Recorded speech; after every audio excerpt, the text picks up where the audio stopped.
ton cœur.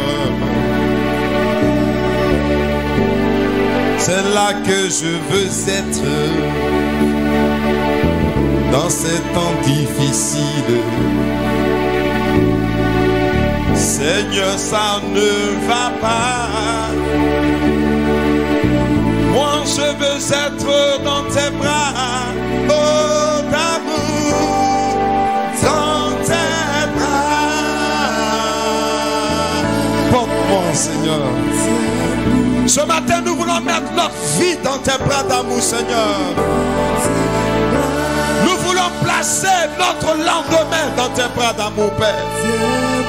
Sans ta main, rien ne peut aller. C'est pourquoi nous voulons nous positionner entre tes bras. Seigneur, nous voulons placer notre vie ce matin. Oui, nous voulons placer nos projets dans tes bras d'amour, Père. Nous sommes là pour cela.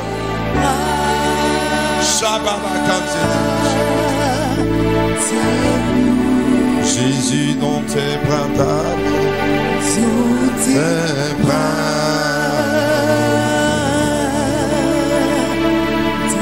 Est-ce que tu peux donner Actes le chapitre 1er à partir du verset 7? Vas-y. Il leur répondit, ce n'est pas à vous de connaître les temps ou les moments que le Père a fixé de sa propre autorité. Alléluia. Nous devons savoir que ce n'est pas à nous de pouvoir connaître ce que Dieu va faire pour nous. Dis à ton voisin, ce n'est pas à toi de connaître ce que Dieu va faire. Amen. Vous savez, quand un père dans la maison est dirigé par son enfant, il n'est plus père. Quand une maman dans la maison, c'est son enfant qui lui dit, maman, il faut changer mon drap est vieux, il faut changer mes habits, j'ai grandi, c'est que maman n'est plus une mère. Amen. Vous devez savoir que concernant votre bien-être, Dieu est un père.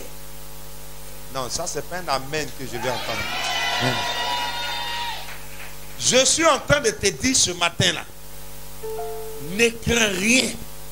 Concernant ton avenir, Dieu te met un père sur ta maison, sur tes enfants, sur tes projets, sur ta carrière et sur tes activités. Il demeure un père. Dis Seigneur, tu demeures un père pour moi ce matin. Oh, je veux que tu le redises encore. Dis Satan, j'ai un père dans les cieux qui veille sur moi. Alors tu travailles en vain. Je veux que tu parles aux sorciers. Dis sorcellerie. Toi qui ne veux pas me voir avancer. J'ai un père là-haut dans les cieux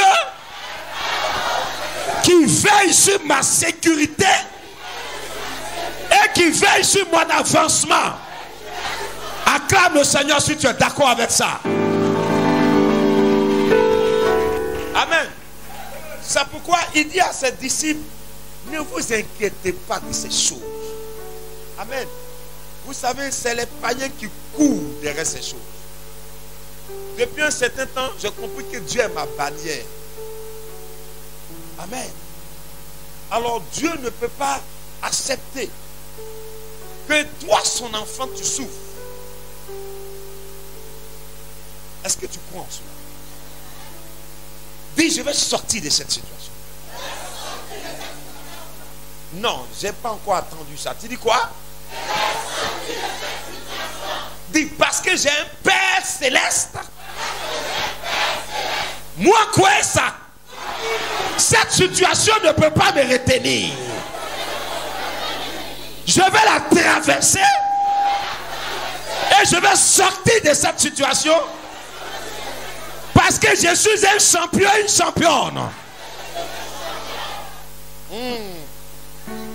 Donc il dit à ses disciples, et regardez, vous savez, est-ce que vous savez combien de fois Dieu nous protège? Vous ne pouvez pas savoir. Le jour que Dieu va t'ouvrir les yeux, si c'est ce qu'il fait autour de toi, tu n'auras pas le temps de critiquer les gens. Il Il dit, c'est pas à vous de connaître. Vas-y, oui. Au verset 8. Oui. Mais vous recevrez une puissance. Ce qui nous concerne, c'est que nous devons opérer dans la puissance. Dis à quelqu'un, tu reçois une puissance ce matin. Regarde, cette puissance-là va activer la semaine qui commence pour toi. Ah non, je n'ai rien entendu. Pendant que les gens parlent de santé, ils parlent de sécurité. Comment je vais faire pour payer ma maison? Ton père te dit que la semaine qui va commencer là, elle commence en puissance. Qu'est-ce qui peut résister à une puissance? Qu'est-ce qui peut résister? Rien ne peut résister à la puissance du feu. Est-ce que vous me comprenez? Il dit, mais ce qui vous concerne, vous devez courir derrière la puissance. Je vous dis la vérité, le temps est en train de venir où les gens vont courir derrière les femmes qui sont puissantes spirituellement. Où les gens vont courir derrière les hommes qui sont puissants. Il dit, vous recevez une puissance. Continue. Le Saint-Esprit survenant sur vous. Il nomme la puissance. Il dit, le Saint-Esprit va venir faire quelque chose. Je dis à quelqu'un que cette semaine qui commence, j'active l'action du Saint-Esprit sur cette semaine qui commence. J'active l'action du Saint-Esprit sur le mois qui arrive. Regardez, si on ne comprend pas qu'on doit être fort, Dieu ne te demande pas d'être riche. Les riches meurent, mais les forts restent. Regarde, le sorcier qui est au village, il n'a rien physiquement. Mais à cause de la puissance, tu vas venir construire une maison. Tu finis de construire une maison, il dit sors. Et puis lui rentre dans la maison. Je suis en train de dire, cette semaine, avec la puissance de Dieu, nous allons rentrer dans une semaine de réclamation. Je n'ai pas entendu amen de quelqu'un. Regarde. Dans ton quartier, tu dois être le plus puissant. Dans la maison, tu dois être le plus puissant. Dans ce travail, tu dois être le plus puissant. Dans ce bureau, tu dois être le plus puissant. Parmi tes collègues, tu dois être le plus puissant. Regarde, ils vont dire, mais regarde, ce gars-là, je ne sais pas. Mais quand on le regarde là, on sent une puissance sur lui. Il dit, le Saint-Esprit va venir. Et puis il va faire quoi, missionnaire? Et vous serez mes témoins. Regarde. Tant que tu ne rentres pas dans la manifestation de la puissance de Dieu, tu ne verras pas de signes. Regardez, quand Jésus était sous la barque avec les disciples, on dit que le vent était contraire. Il y avait la tempête sur l'eau. Regardez, on dit quoi? On dit notre Seigneur, il dormait. Regarde, quand tu es dans la puissance, il y a deux mondes. Il y a le monde physique et puis il y a le monde invisible. Quand les gens t'attaquent dans le monde visible, va te reposer dans le monde invisible. Dans le monde invisible, Abraham te dit, j'ai traversé cette étape-là, j'ai eu la victoire. Dans le monde invisible, Moïse te dit, prends courage, on va traverser la mer Rouge. Dans le monde invisible, personne ne va te critiquer, personne ne va parler contre toi, mais au contraire, on va t'encourager. On va dire, prends courage, prends courage. Quand tu opères dans la puissance, tu n'as pas les mêmes pensées que les gens.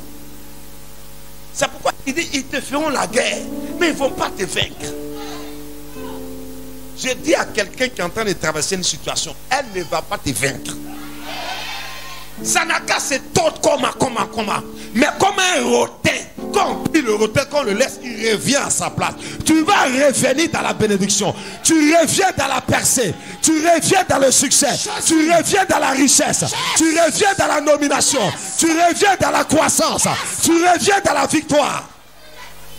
Apprenez à opérer dans la puissance. Dis à quelqu'un, j'opère. Je n'ai rien entendu. Plus fort. Dis, moi quoi est ça? À compter de cette semaine, terminer le mois et entamer les 6 mois qui arrivent. J'opère dans la puissance. Mais le sorcier même pour venir t'attaquer là, c'est pas, il passe par la puissance.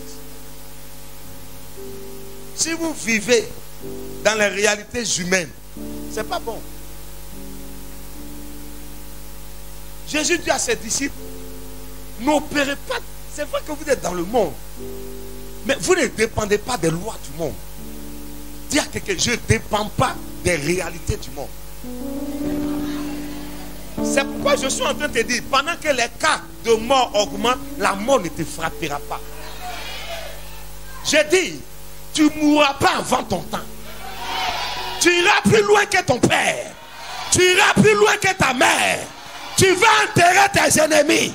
Tu ne mourras pas d'une mort subite. Tu ne mourras pas d'une mort prématurée. Tu iras pour accomplir ta destinée. Mais il faut de la puissance pour rentrer dans ce domaine. Il faut de la puissance. Regarde, avec la puissance, la mer se calme. Regarde, avec la puissance, tu es capable d'arrêter les tempêtes de ta vie. C'est pourquoi quand Jésus s'est réveillé dans la barque, il dit, qu'est-ce qui ne va pas sur vous? Il dit, Seigneur, Seigneur, nous mourrons. Mais il avait de la puissance. Qu'est-ce que je suis en train de te dire? On va prier tout à l'heure. Jésus s'est levé. On dit quoi? Il a menacé le vent. Quand tu as la puissance, tu peux parler aux situations et elles vont t'obéir. Regarde, quelqu'un qui n'a pas de la puissance, il a peur. Mais quelqu'un de la puissance, il est serein. On dit, Joe, ce concours-là, tu as déposé ton argent? Tu dis, non, moi j'ai déposé la puissance à la place de l'argent. Regarde, je suis en train de parler à l'âme de quelqu'un. Je ne suis pas venu parler à tout le monde ce matin. Je suis venu parler à des gens qui vont rentrer dans ces 6 mois et qui vont expérimenter la puissance de Dieu sur tous les niveaux. Il dit, il faut recevoir une puissance. Et là, vous serez mes témoins. C'est-à-dire ce que j'ai vécu, vous allez vivre. Je suis en train de dire à quelqu'un, les expériences que les apôtres ont vécues, parce qu'ils avaient le Saint-Esprit en eux, tu vas les vivre dans ces 6 mois qui arrivent. Est-ce que tu es d'accord avec moi? C'est pour cela maintenant on va se tenir debout. Tu vas dire, Seigneur, renouvelle la puissance à mon niveau. Regarde, je vais te dire, ce qui te manque, ton patron n'est pas obligé de t'aimer, mais ton patron est obligé de coopérer avec toi. Je vais parler à quelqu'un. Ton mari n'est pas obligé de t'aimer, mais ton mari est obligé de te mener à la mairie. Regarde, quand une sorcière a de la puissance, elle oblige un homme à faire ce qu'il veut. Tu vas dire, Seigneur, renouvelle la puissance en moi à un degré élevé. À compter d'aujourd'hui, c'est ce que moi je vais dire qui va se faire. Bats les mains et prie maintenant, et prie maintenant.